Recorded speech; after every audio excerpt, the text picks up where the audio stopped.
I'm gonna teach you how to make the best garlic bread. And it's pretty easy. It's not super easy, but it's pretty easy. Hold on. So you're going to need a loaf of French bread. You could use Italian bread, but Pop always used French bread. I got this for 32 cents at Walmart. You're going to need the equivalent of 3 cloves of garlic, which is 3 teaspoons of this minced garlic, a stick of butter, and that's to do this entire loaf of French bread. This is a big one. And then a quarter cup of olive oil. If you're going to double or triple or half your recipe, you're going to need 1 to 2 ratio of butter to olive oil. You're going to need some garlic powder for sprinkling. And optional, totally optional, is the oregano. Pop used to say, depending on what you were serving the garlic bread with, would determine whether or not you had olive oil on it. So I'm going to preheat the oven to 350 degrees. And on the stovetop, I'm going to put a small pot. And in the pot, I'm going to put the stick of butter and on high, and the quarter cup of olive oil. So as I was saying, you need your olive oil to be half as much butter as you use. And the garlic too is also a matter of, a matter of taste. But the 3 cloves of garlic to this loaf of bread to this proportion of butter is a really good portion. Okay? If you have a faster way of getting your olive oil out. This is I know you guys are going to ask, this is the Rachel Ray EVOO dispenser. I've had it for really quite a few years. I don't even know if they sell it anymore, but I absolutely love it. And it has an automatic close cover. You want to heat your oil and butter down at the same time. And you want to add your garlic as soon as possible. I mean, in the beginning, because you want to have it sort of infuse the garlic into the olive oil and butter. Okay? And you guys know that 3 teaspoons equals a tablespoon. So I'm just using a tablespoon of this garlic from the jar. This one is in water. This one is not in olive oil. But if you use it in olive oil, the olive oil is good. But I actually would like to add the olive oil there. So when I used to use the olive oil, the garlic that sits in olive oil, you pour that olive oil out in there, and that's real good as well. So I'm going to cut the loaf of bread in half. Now, I messed up, but it's usually very important to try to keep your halves equal. A lot of times bread has a seam, and then you try to do the seam, but then it's top heavy or bottom heavy. I tried so hard to make it not top heavy that I ended up making it bottom heavy. And the only reason you want them to be the same thickness is because you want them to be the same doneness. You don't want to burn your thin piece while you're waiting for the other one to cook. And now I'm just stirring it occasionally, and I just want to wait until the garlic just changes a little color and you just start to smell it, because we are going to still cook it in the oven on the garlic bread, but just want to get it started to infuse that oil, because that oil and butter is going to go all over the bread. So now I'm just taking a regular soup spoon. It doesn't have to be measuring. And I'm just going to try to evenly distribute it between both layers of bread. Now here I'm going to give you my personal advice that was given to me by my dad. You want to make sure that you get down and you get the grated garlic and a combination of oil and butter each time you spoon. And you want to make sure that you put some of the garlic all over the bread. Okay? You want to evenly distribute it. Basically, you don't want Johnny to have 50,000 tons of garlic on his and Jane not to have any, if you know what I'm saying. So you want to evenly distribute the garlic, butter, and oil. So don't worry about using half on one half and then half on the other half. I go evenly. So I do is I put a light coat on one, I go back and add a light coat to the other, almost like when we spray paint. If you have if chunks of garlic come out on the spoon, you can just take the back of the spoon and you can spread it, as you see that I'm doing there. And I like to make sure that it gets all to the edges. Now, this bread is kind of thick. If you end up using a bread that is thinner, keep that in mind when you're coating it. But I do like to really saturate that butter and oil in here. I'm going to use this entire butter, oil, garlic mixture on this loaf of bread, and trust me, it will not be too much. It may seem like it when you're doing it, but it will not be too much once it bakes. Okay? And like I said, you just want to make sure that you get it everywhere, to all the edges. Take your time. Like I said, it's not difficult at all, if you notice so far. The hardest part is actually done. The baking portion just takes a tiny bit of patience. Actually, the baking portion doesn't. The broiling portion does.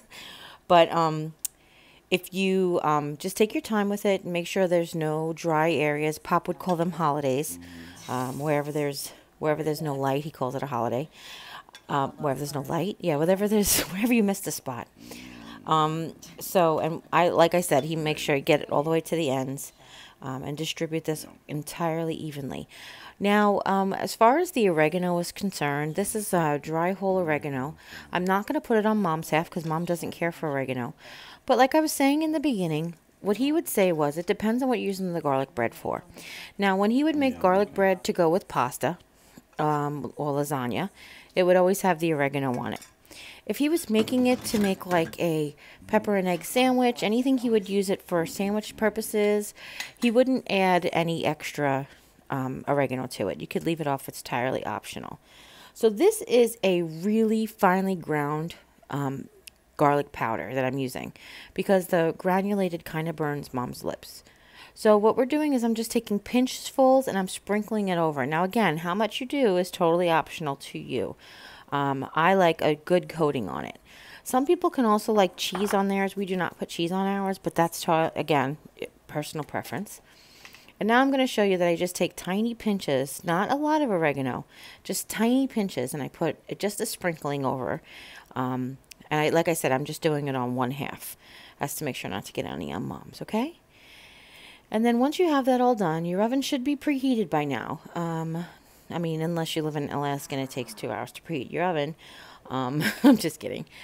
So as you see, I have this on foil just to help with cleanup. That's not necessarily for the baking, but that's just to help with cleanup. And then I'm going to pop it in the oven. My oven cooks hotter in the back, so I'm going to put the bigger loaf towards the back. And then we're going to bake this as is for 10 minutes.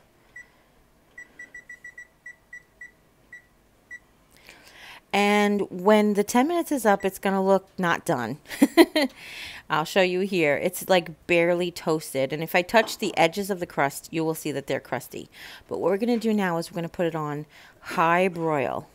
Okay, if you have a broiler that's gas, then you don't really have a high broil setting. See, the edges, the butter is still soft, but the edges are just starting to crisp up.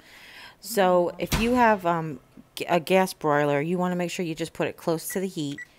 And we're literally just going to do 2 minutes. Okay, 2 minutes on high broil. And I've decided to mind the dirt that gets in the glass on the door, but I think I'm going to show you guys the 2 minutes. Yeah, I read a thing, it's our YouTube video, how to take your door off and take the thing apart and get the glass clean, but I haven't ventured that yet. But I like to watch it. It's just 2 minutes of standing in front of the stove. It's not a long time. If you can't stand for 2 minutes, then get your chair and have a seat. Because not everybody's broiler works the exact same, you want to take it out when it's just toasted. And I really was about to take this out at 1 minute and 52 seconds because that 8 seconds really does make a difference. But it looked great after 2 minutes. So I just wanted to be able to share with you guys that 2 minutes is all you need to broil it. Because we pre-cooked the butter and garlic a little bit, plus it had that 10 minutes to actually bake. The garlic is cooked. There's no raw garlic taste. The butter and olive oil are cooked. There's no raw olive oil taste. There is just this toasting that we want to do. And when you see with the final product, it is toasted the way I prefer it to be toasted. But if you don't want yours toasted that much, then pull it out after a minute or 1 minute and 30 seconds. You guys check it until you like your doneness. But that's the trick. The trick is to pre-bake it and then broil it to get the toastiness. All right? And I'm holding the camera there, but I'm looking at the timer. I'm getting very nervous because it's starting to really brown up. But you can see how fast it goes. This has been 2 minutes. I did not fast forward this 2 minutes. This 2 minutes is in real time so that you guys could see how quickly 2 minutes really does go.